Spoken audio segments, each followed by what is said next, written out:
So, good afternoon, Sandeep. Always a pleasure to catch up with you. Last time we connected was around the whole conversation that we had planned around the world in 2021. And today we're hoping to talk to you about the key developments that have played out on the first quarter of this year. There's clearly a lot to talk about because I know we've had a very, very unusually busy quarter. As I was mentioning, towards the end of November last year, when you, Frank, Niranjan, and Professor Venkatraman provided your perspectives on the same theme, I'm not sure if any of us quite expected things to happen at the pace that they unfolded. What do you think, Sandeep? Well, I think your masterclass on Word in 2021 attracted a lot of traction worldwide. I got messages from all kinds of places. The other day from Prague in Czechia, who had really studied that masterclass, some Czech people, and they wanted to have some follow-up questions to me. But the developments that have were taken place globally have not really surprised me in terms of the pace and the content of the developments. But some of the developments that have happened in our region in South Asia, they have been a bit of a surprise. Okay. That's how I would put it broadly. Okay, that's interesting. I'm glad to know that the masterclass generated a good response around the world. But for our listeners here in India and Founding Fuel community around the world, Sandeep has agreed that he will, at the end of every quarter, help us make sense of the world in 2021 from an Indian lens. So thank you for that, Sandeep. And if it's okay, I'm going to dive straight in. There are many important themes that emerged during our masterclass in the world in 2021 in November. And I think it'll be useful to try and revisit those and see what has transpired, understand maybe their significance, and figure out where things are headed. And one of the things that came up for discussion at that last masterclass was really the advent of the Biden administration in the US and the shift away from Trumpism and the focus on multilateralism, which you and Frank and the others spoke about. So I'd like to start with that. What do you make of that? And are you kind of surprised by the pace of changes unleashed by the new administration? Sandeep? Indrajit, one of the biggest changes that has occurred, and that is entirely due to President Biden's election in the United States, is that the flow towards dismantling multilateralism has been suspended. Right. It was President Trump, his predecessor, who had accelerated it, and multilateral architecture, including the United Nations, arms control treaties, specialized agencies, this multilateral architecture was being very systematically liquidated and at least weakened. Now, with Biden coming in, within a week, he has restored it. So this has been very impressive. I was not so surprised about his decision to join the Paris Accord on climate change, or by his decision to really continue with the WHO. I was keenly watching what he would do with the arms control regime with the Russian Federation. Yes. So there was a new START treaty which was expiring at the beginning of February. But he and Putin very, very quickly decided to extend it by 5 years. And as a result of this, the number of nuclear weapons which can be put on alert now continue to be limited at about 1,500 per country between the US and Russia. Sandeep, why is this significant to your mind? Well, if they had not agreed, then there would have been no restriction on how many nuclear weapons you deploy. Right. Now, currently, only US and Russia are deploying the weapons, and they had voluntarily agreed on the number which they can deploy. And that number, to my mind, is very big. It doesn't really make sense, but at least there is a number. At least there is some kind of a cap. Now, if they had not agreed even to cap that at the current level, it would have been free for all, and everybody would start deploying nuclear weapons. Then the Chinese would deploy, Indians would feel tempted to deploy. But what has happened, though, that despite this agreement between US and Russia, Yes. Britain has not only decided to expand its nuclear arsenal, but has also decided to deploy some of the weapons on their submarines. That was a bit of a surprise, wasn't it? Yes, it was. It was. Their defense review was in progress, but it was not expected at all that after almost 3 decades of a move towards reducing the significance of nuclear weapons in the British strategic calculations, suddenly they would decide to expand the nuclear arsenal by 50%. That's quite a major leap. And moreover, to take a decision that some of them will remain deployed. So that's really a surprise. And what was the thinking to your mind? I mean, that kind of governed their decision, the UK's decision? I think it was a set of calculations. I guess some of them will prove to be miscalculations in the end. Okay. But basically now Britain is trying to say that it has its own place in the world. Earlier it was governed by the political framework in the EU. Sure. Now Britain wants to say that it has its own place outside of the EU, and Boris Johnson has taken a number of steps in that direction, and this was one of them. Right. No, so this is interesting. You spoke about Russia. I wanted to also focus on China because the US-China relationship remains one of the most important, geopolitical relationships of our time, and it has obviously implications for India as well. What did you think we saw in the first quarter of this year on that front, especially given the meeting that the US-China had at Anchorage on earlier in March, on the 19th to be precise? Well, what is happening between the United States and China is very significant. During the time of Trump presidency, we saw a kind of a decoupling of the US and China in the technological sphere, in financial systems, and also aspirationally in the economic arena. And we also started seeing some kind of a tension building up on political grounds in the military theater. So basically, we started seeing tensions developing between the United States and China during the Trump administration. Right. Now, the big question was, and everybody wondered, and I think this was the question we discussed in our masterclass, and some of the viewers had raised it, that whether there would be any change in this policy once Biden was elected as the president. And what we are seeing now is that, and this is what I had said when we were on the masterclass towards the end of last year, that there would be no change. And now it is confirmed that there is no change in this policy, because the tensions between United States and China are now very clearly structural problems. They are caught up into a Thucydides trap, as Graham Allison described it. Help us understand that, Sandeep. Graham Allison of Harvard, he presented. Thucydides was a Greek philosopher, right, who wrote the history of Peloponnesian Wars. Right. And he said when there is one established power and one rising power, the tension between the two is inevitable.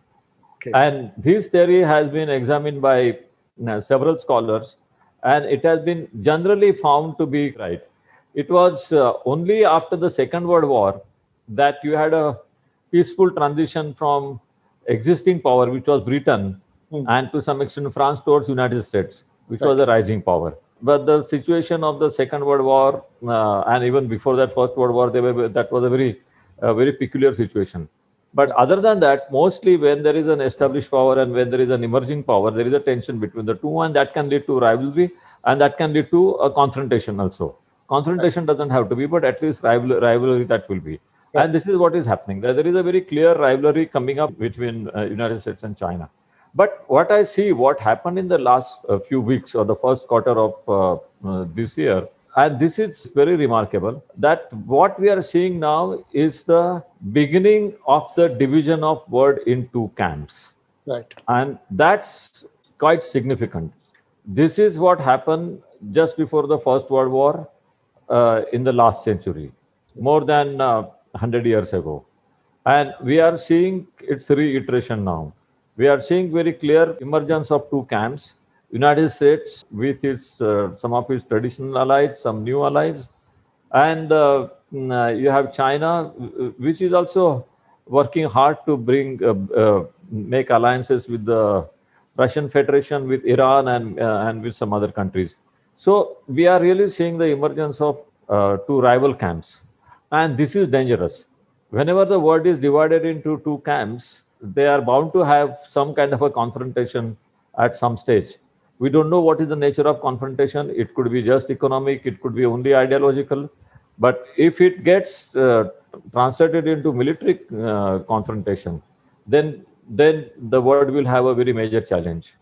Right, right. We'll come to that last aspect a little later, but I wanted to dive a little deeper into the dynamics of this relationship between the US and China, because I remember in the last brief conversation that we'd had before this session, you had spoken about the difficulties that the US was facing in trying to kind of get some of its partners in the EU to align with itself on the China question, particularly Germany.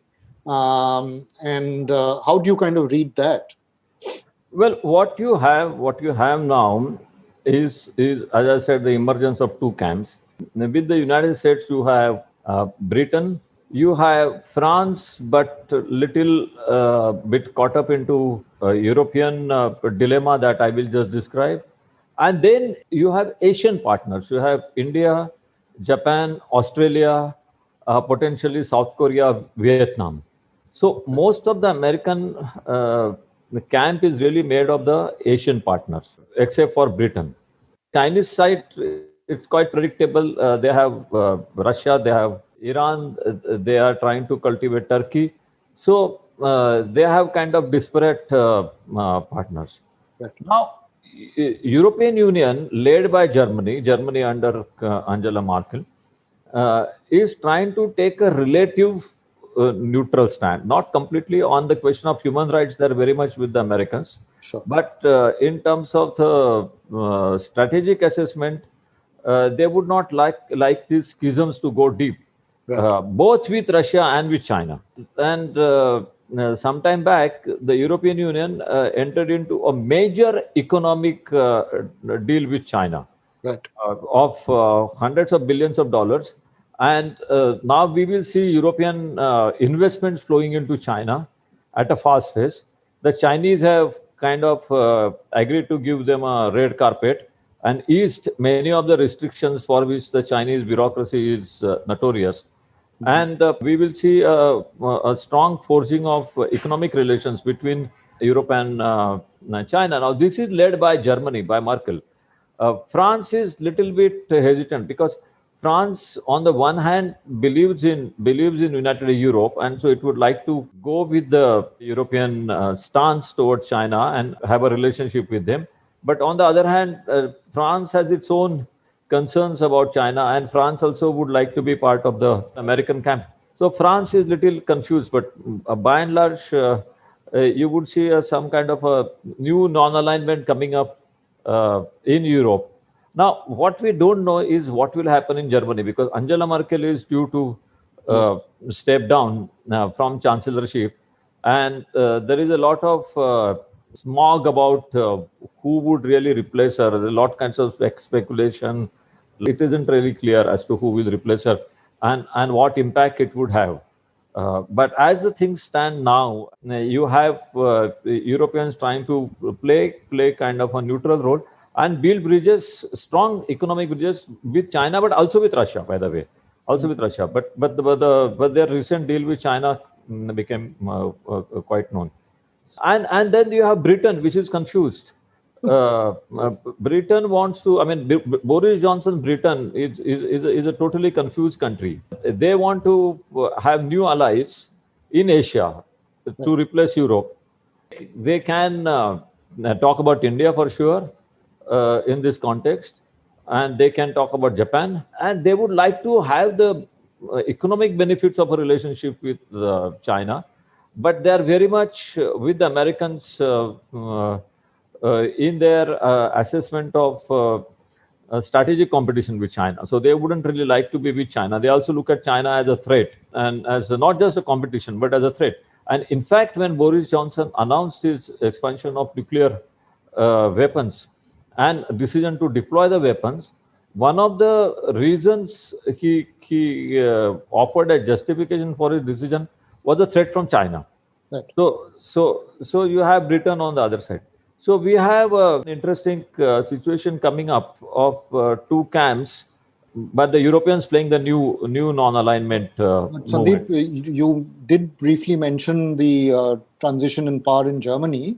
Will that really have an impact on how Europe decides to deal with China in future? I don't know. I honestly don't know. Difficult to guess. Yeah. Which way to I go. wouldn't know. I wouldn't Okay. know. Okay. Because see, Angela Merkel is a great statesman and she has a certain clout, so to Yes. say, and she has a high moral standing.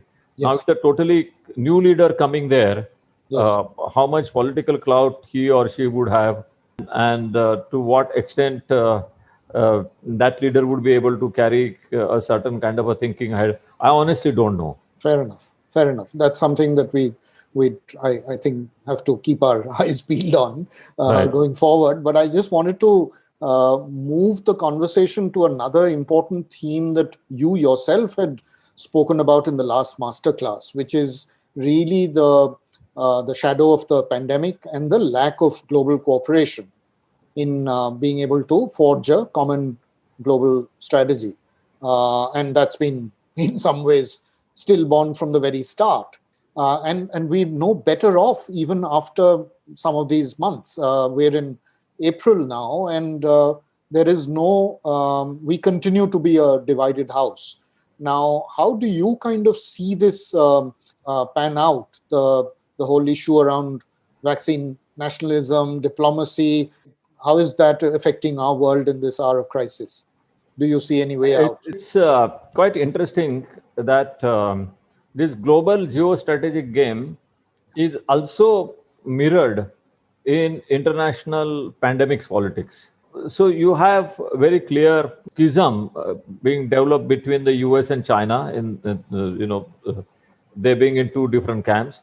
And so, for example, the WHO has certified again and again and again that this coronavirus or COVID-19 originated from animals, and maybe Chinese made a mistake in mishandling the animal-man relationship. Sure. But it did not definitely come from a laboratory. Now the Americans don't agree with that assessment, and they are pressurizing the WHO to continue with the investigation and try to explore if there was any possibility at all that the virus could have come from a laboratory in Wuhan. Now, this has obviously angered China. There is a competition going on the narrative of this pandemic. So that is one aspect. Secondly, as far as vaccines are concerned, if more than vaccine nationalism, I think it has become a vaccine mega mess. I mean, the Russians, the Chinese, and the Indians have made their own vaccines. All three are involved in exporting those vaccines or giving them away. So got involved in some kind of a vaccine diplomacy, each one of them exporting these vaccines to a large number of countries. I think India has given it to 70, 80 countries. China has given it to 70, 80 countries. We don't know about Russia, but they have also exported to many countries. And the Chinese are now using that vaccine to create entry barriers for visitors to China. Yes. So only those who have had Chinese vaccine can visit China without much of a bureaucratic process, and the rest have to go through a complicated process. And then you are seeing what is happening in Europe, between UK and EU, on this whole vaccine. So it's really a mega mess. It used to be vaccine nationalism, but it's a mega mess.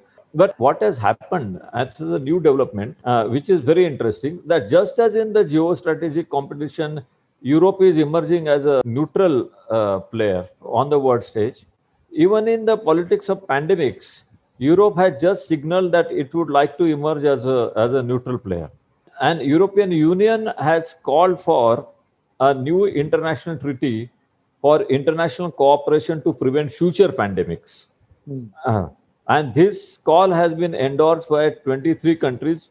Most of them are European countries. And all the three big European countries, France, Germany, and UK, which is not part of EU, but it's still very much European. These three countries have endorsed this call. The call was formally made by the President of the European Council, Mr. Michel.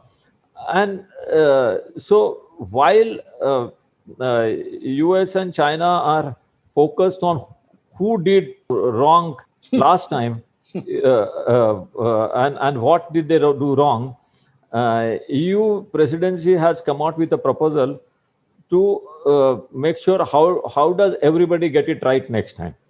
So there is this proposal for international treaty on preventing future pandemics. Now it's quite characteristic of in India our debate and our elite priorities that the question of vaccine nationalism, the issue about whether COVID-19 started in a laboratory or not, these issues have attracted a lot of space in the Indian elite discourse. But the fact that there is now a movement growing for an international treaty to prevent such problems in future and to have international cooperation in all the future pandemics, this development hardly seems to have been covered in the Indian media or in the Indian social media or in the Indian discourse. So that shows where the priorities of our elite are.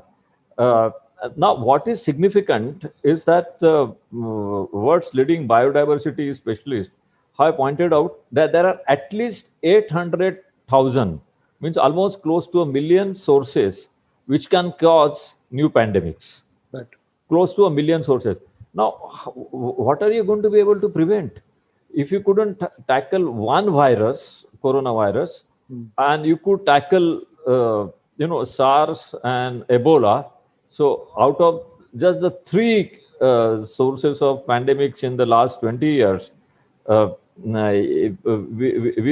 failed on 1/3, and that failure has been so catastrophic. Yeah, catastrophic.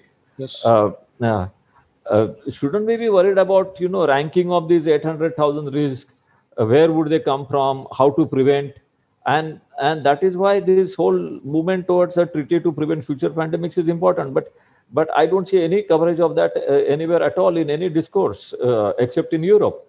So again, this geostrategic competition between US and China, with Europe trying to build economic bridges with China while maintaining good economic relationship with US, is also reflected in the politics of pandemics. Yes. No, that's very important. And you touched upon the kind of entry barriers that China is kind of creating. India did try and kind of, in some ways, fill in the void that existed in the world for vaccines, especially for poorer countries. But that gap is not being filled. And I'm guessing that is a cause of alarm as well for the UN and other multilateral agencies. Would you say agree? Yeah, I would. And I think the UN and WHO and everybody has very much appreciated India's decision vaccines available to a large number of countries, and as you rightly said, many of them poor countries. So I don't know whether our efforts would get little bit constrained in future with the rise of the next wave of pandemics in India itself. But by and large, we have made a statement of intent that we want to help the world.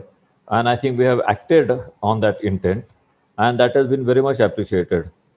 But Sandeep, is there any benefits that India and China are likely to see for them from their own versions of vaccine diplomacy, given the fact that, at least in India, the cases are rising, and I don't know whether we'd be in a position to continue shipping vaccines to the rest of the world. I mean, it's unclear to me. I mean, so what I don't know with regards to India, to start with, then we'll come to China. Covishield, which is made by Serum Institute, yes, with a lot of international support and investments. I don't know, because I heard some rumors, but I have not been able to check the facts. If there are any commercial obligations on the Serum Institute to export 50% of their output outside of India, whether the investments and research and development effort that was supported, whether there was any obligation on the condition that they would share the benefits of that after they satisfy the Indian need. or maybe on some kind of a proportionate basis. I don't know. If that is the case, then I would say we are more or less commercially and otherwise obliged to share the vaccines with other countries. But this needs to be, I would say, examined. And if at all there were such obligations, you have to read P's and Q's of those obligations. We cannot really make a general statement. Similarly, some of the vaccines made in China were also developed at Oxford, and some were developed by the Chinese themselves. So we don't know again if the Chinese had similar kind of obligations to export some of the vaccines, at least the ones for which they got the formula from outside China. So there are many gray areas in this whole vaccine diplomacy, which I don't know. And frankly, at the moment, I don't care, because at the moment, my priority is as a citizen and as a person, that we have to vaccinate as many people as possible. Sure. Absolutely. In our country and all over the world, and we have to come out of this pandemic. And this is really not a time to talk about vaccine politics and worry whether there were commercial obligations or not. I think it's important that we should really come out of this. India cannot come out of it alone if the rest of the world is going to be affected by pandemics. Obviously, because this is something that is transmitting. This is not recognizing national borders; it's transmitting. So it's really important that all of the world, or most of the world, is out of it. Absolutely. Are you able to see any intent behind what China is trying to do with its own vaccine diplomacy, Sandeep? I don't know, really. I don't know. I mean, except what do you do with vaccine diplomacy? You try to get some goodwill. Yes. And but the Chinese have been using what is called the soft power for a long time. Yes. In different ways. They have been exporting the Chinese culture. Confucius Institute is something that's used for promoting Chinese language and Chinese culture. Chinese have been trying to promote even the Chinese medicine, the traditional Chinese medicine. Mm-hmm. They have been trying to promote Chinese arts. So I would say that their effort to promote Chinese vaccine is part of basically, expanding China's soft power. And this is just one more contour. Got it. That is how it would be. Okay. Sandeep, I wanted to focus on something else that seemed to be obviously very important, the whole deal on the Quad between the US, Australia, India, and Japan. What do you see as the possibilities and advantages? And we saw some developments in the first quarter on that. How significant is the emergence of the Quad? Well, I would go back to what I said earlier, that there is an emergence of two camps. Right. And there is one camp led by the US against China, and the Quad is very much at the core of that camp. At the moment, it is posturing. At the moment, it is, projections, what they call posturing and projections. I don't think it would have military consequences, because the US can only act against China militarily if China tries to take over Taiwan, and US has treaty obligations with Taiwan. Right. But Chinese will not be stupid enough to attack Taiwan. They might threaten Taiwan. They might play games with Taiwan, but they will not be stupid enough to try to attack it and invite a war with the US. So there is no likelihood of a war over Taiwan. There has been a lot of talk about South China Sea, but again, there has been no military confrontation, and that is also not likely. Again, a lot of diplomatic tussles and threats and counter threats, but at the moment it has a military format. But I don't think that it is going to be used in any military circumstances that I can see for the next few years. But the naval exercises are part of the posturing that you speak about? Yes, exactly. But mind you, Quad is currently we see it in its military avatar, but it is a much bigger concept. Okay. Quad was first created in 2004. Okay. Not in 2020 or 21. Okay. Quad was created in 2004 in response to tsunami. Right. So these four countries came up, and the US very strongly urged Indonesia to join the Quad, because Indonesia was badly affected by tsunami, and Aceh was completely razed. So the Americans were very keen to include Indonesia also in the camp, whether you call it Quad or Pentagon or Hexagon or whatever, but they were keen on.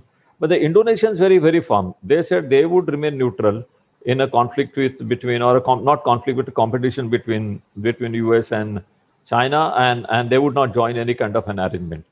Then what happened was, because of the destruction caused by the tsunami, the Indonesians required help from the Americans, humanitarian help, logistical help, which involved moving American military capabilities to try to save, the population there.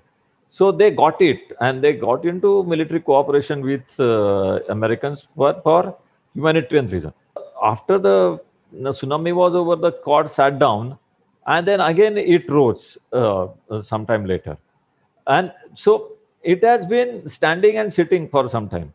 Okay. If you remember, during Obama's time, much before Trump, Yes. Obama very formally announced that there will be an Asian pivot. Yes. So what was that Asian pivot? I mean, Quad is very much a kind of a dressed up version of Asian pivot. So, and this was Obama's idea, not a Republican idea. Um, uh, but the Democrats tend to be a little intellectual in whatever they do. And Trump was very crude. So after Trump took over, he also continued with the confrontation with China. I mean, looking at China as a strategic rival, and therefore building alliances with India, Japan, Korea, Vietnam, etc. But he did in a crude way, took the lead in forming the Quad, and made it very exhibitionist with the naval exercises and all that. Now, Yeah. after Biden took over, Biden has very clearly indicated that he looks at China as a strategic rival, as a not perhaps exactly as an enemy, but as a rival, and therefore Quad is very much necessary, and they would try to expand that Quad. I mean, Quad is always already being talked about, Quad plus. They also include South Korea, particularly. They include Vietnam. So this Were you kind of surprised by the pace at which the Quad took shape this year? No, I was not surprised by the pace, but it was important to realize that Biden had made that policy of continuing with alliance formation. Got it. Once it was clear that the Biden administration had made that policy, then pace was not surprising. Okay. But last time also in November, when we had the masterclass, there was a lot of conversation towards the end on RCEP and trade and economic ties, which in some ways had kind of played to China's advantage and in some ways isolated the Americans really from Asia. Now, Asia, I'm guessing you would agree, occupies an important theater really of the world going forward. Is this alignment as a possible counter to RCEP, or how do you see it? No. I don't. I mean, comparing Quad and RCEP is comparing apples and not even oranges. Okay. It's apples and bananas, maybe something else. But no. See, RCEP has Japan and Australia as its members. Yes. Only India is not participating in RCEP. Yes. Otherwise, all other Asian countries are in RCEP. Japan, which is very much involved in Quad, and which actually advocates Quad diplomatically, is very active in RCEP. Yes. So is Australia. So RCEP is an economic arrangement, and they are all taking advantage of it, because RCEP will help create supply chains across Asia. We will be out of it, but anyway, that's a choice that we have made. Quad is a military formation. I mean, military, even cultural. They even discuss vaccines. Vaccines. That's right. Other. But as I said, but they started only with tsunami, so they have a humanitarian angle. Sure. But so you can say Quad is a more political, because their military version is not going to be very operational. So Right. it's more a political arrangement. But see, the countries, in the modern times, countries are not bound by tight alliances. They do a lot of other things. Got it. The alliances that we talked about, these two big alliances coming and facing each other, that is the broad division of the world. But within that, lot of other things happen. I won't be surprised if within the next few months, India, China, and Pakistan come together for military exercises on training exercises on counterterrorism. Oh, okay. If India does joint exercises with Pakistan and China on counterterrorism, I won't be surprised if that happens, because countries, I mean, don't think in a rigid way. They think of their interest, and they think of strategic choices that they make all the time, and this is quite possible. It's just as Japan and Australia have joined RCEP. Yes. So that is entirely possible. It is very interesting that you mention it, because I wanted to come to other major developments that are to build on what you were saying, which is the decision around the US withdrawal from Afghanistan, and the real surprise in the pact this quarter, which is the ceasefire between India and Pakistan. How do you read these two, and are they related in some ways? I have been, observing or studying India-Pakistan relations for a while now, and I must say, despite studying this subject not very regularly, but from time to time, I was a little surprised by the recent thaw, and particularly the ceasefire agreement that was reached by the Director Generals of Military Operations in India and Pakistan, and that ceasefire is holding. So that is quite significant. It's good for both countries, but it is a surprise. Secondly, within weeks of the ceasefire was announced, Pakistani Chief of Army Staff made certain statements in public forums saying that Pakistan was keen on building positive relationship with India, and was even open to giving India an access through the Pakistani territory for economic pathways to Central Asia. Around the same time, the Indian Chief of Army Staff also said in public forums that he was satisfied with the government decision to have a ceasefire, and that it was paying, and already the infiltration had come down. Of course, it had not become zero, because there is always something called spoiler violence, but it had come down substantially, and so it has been of military advantage to us. But if you ask me why it happened, how it happened, I frankly have no answers, because this has been a surprise. What is very obvious is that it happened within a month of the Biden administration taking charge. Yes. So there is something to do with timing there. That is one. Secondly, it also happened at a time when India and China decided to de-escalate the tension and try to, slowly bring peace on the India-China border. So, and Sandeep, it would be fair to assume that this wouldn't have happened without China's blessings? It wouldn't happen without China's blessing and America's engagement. So, encouragement. So obviously, now who did the actual negotiations? I don't know. I read one news item in the somewhere in the media that the UAE royal family was involved. I don't know. That anybody can be a mediator. That's not a problem. You can always find some convenient mediator. But the fact is that it happened within a certain period, a very short period of Biden administration taking charge, and also at a time of relative thaw between China and India. So obviously there is something happening. Now let's see how far it goes. There is opening of sports ties between India and Pakistan.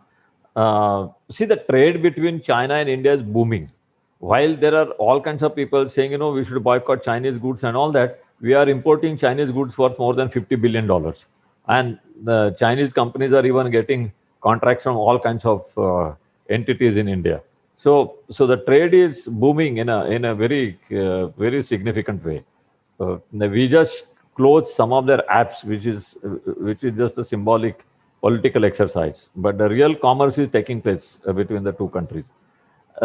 So that is why now, if you have a thaw between there, and if you have a something happening between India and Pakistan that I can't delineate, and I really don't know. And of course, the Indus Water Commission also had their meeting. Yes. There is little back and forth on the commercial relationship, whether Pakistan wants to open the market for some of the Indian goods or not. One day they say yes, one day they say no, whatever. But there is something happening there.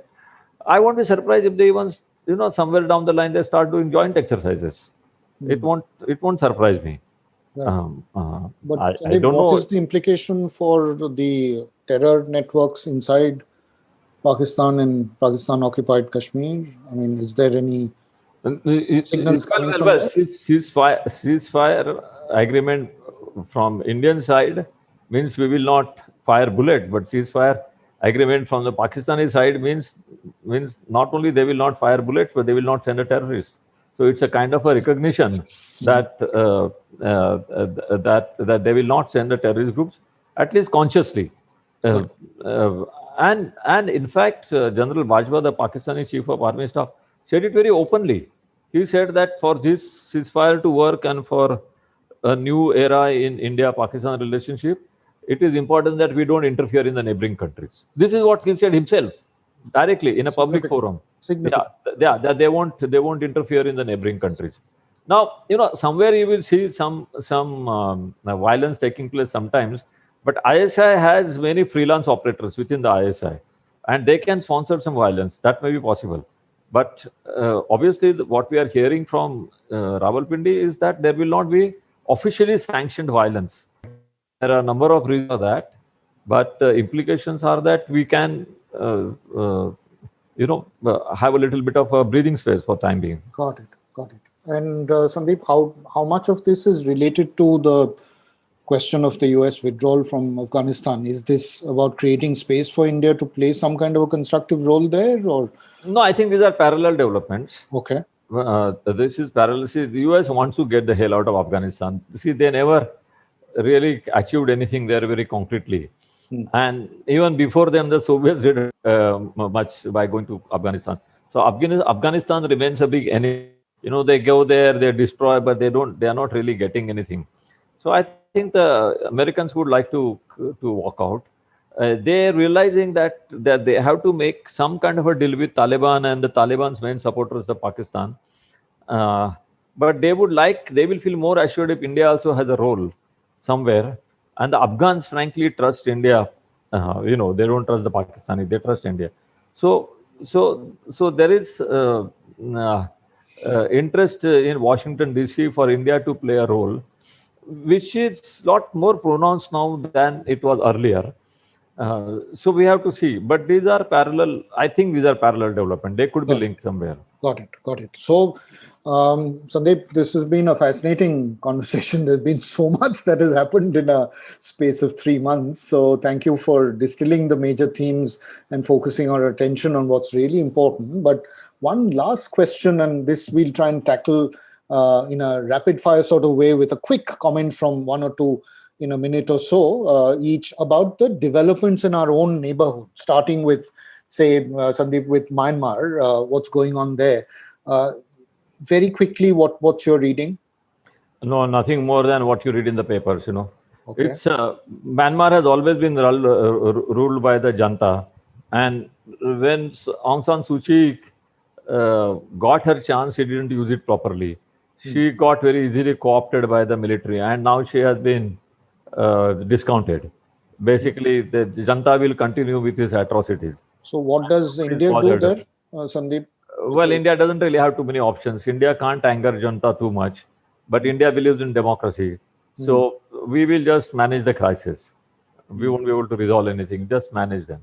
Okay. This is what India has done all along. Got it. And Bangladesh, the Prime Minister's visit there did spark some pretty adverse reactions from folks there. Do you read too much into it? Because you've been kind of closely involved with the Bangladesh negotiations with Bangladesh in the past. What is your reading? It's not to do so much with India. That was just an excuse that the opposition in Bangladesh used. They could find another excuse also. It basically, the Bangladeshi politics is highly polarized, and Sheikh Hasina has completely monopolized power. and she is not sure who her successor is going to be, because apparently her son doesn't want to be a successor. So there is a lot of confusion there in Bangladesh, and at the same time she has locked her opposition. So the opposition takes out frustration every time. And what other occasion than the visit of Indian Prime Minister in order to get the media's attention, both in South Asia and internationally. Got it. No, thanks for that. That was useful. Nepal is also turning out to be, quite a tinderbox in that sense. What is your reading of Nepal? Similar? Nepal got its democracy in 1991, and Nepal's democracy is a musical chairs democracy. Right. The way it is played is that one guy becomes the prime minister, and the moment he becomes prime minister, everybody else from his party as well as the opposition party, they all gang up together to bring him down. Then somebody else becomes the prime minister. Then when the new guy becomes the prime minister, the old guy as well as everybody else gang up together to bring him down. And this is going on for a long time. I mean, I remember in the 1990s, Sher Bahadur Deuba was prime minister. Of course, he had many terms, but this was one of his terms as the prime minister. And Koirala, who was the president of his own party, Nepali Congress, used to think how to bring down Deuba, and the prime minister of his own party. And this is what happened recently also. I mean, Oli, Nepali Congress, Nepali Communist Party, Marxist Communist, he became the prime minister, and Prachanda wants to bring him down. So Nepalis are constantly involved in a game of musical chairs. They love it. They bring one guy down, and then the rest of them join hands and Sandeep, try to bring the next guy down. The implication of China and India playing a role in Nepal. Last time when we were both there in Kathmandu in September 2018, I think. No, 2019. 19, sorry. It seemed as if Nepal was walking into the arms of the Communist Party of China. Has that situation changed, or has India lost its leverage there?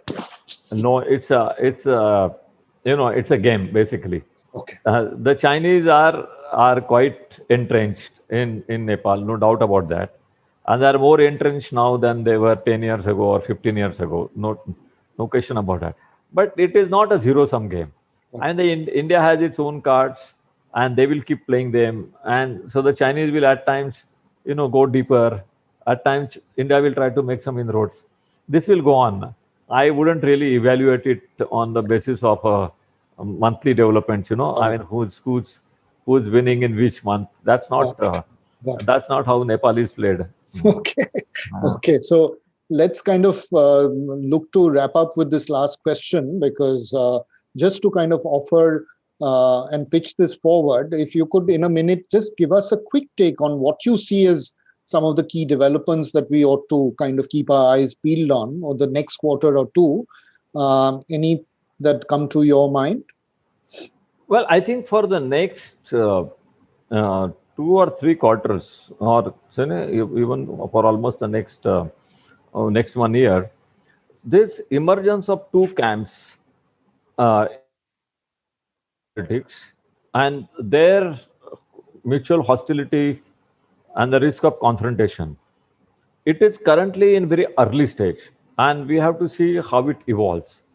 Whether somebody manages to come up and moderate both the sides and kind of go on a low key in their hostility, or whether the hostility increases in the next few quarters. We have to see that. It's a question mark.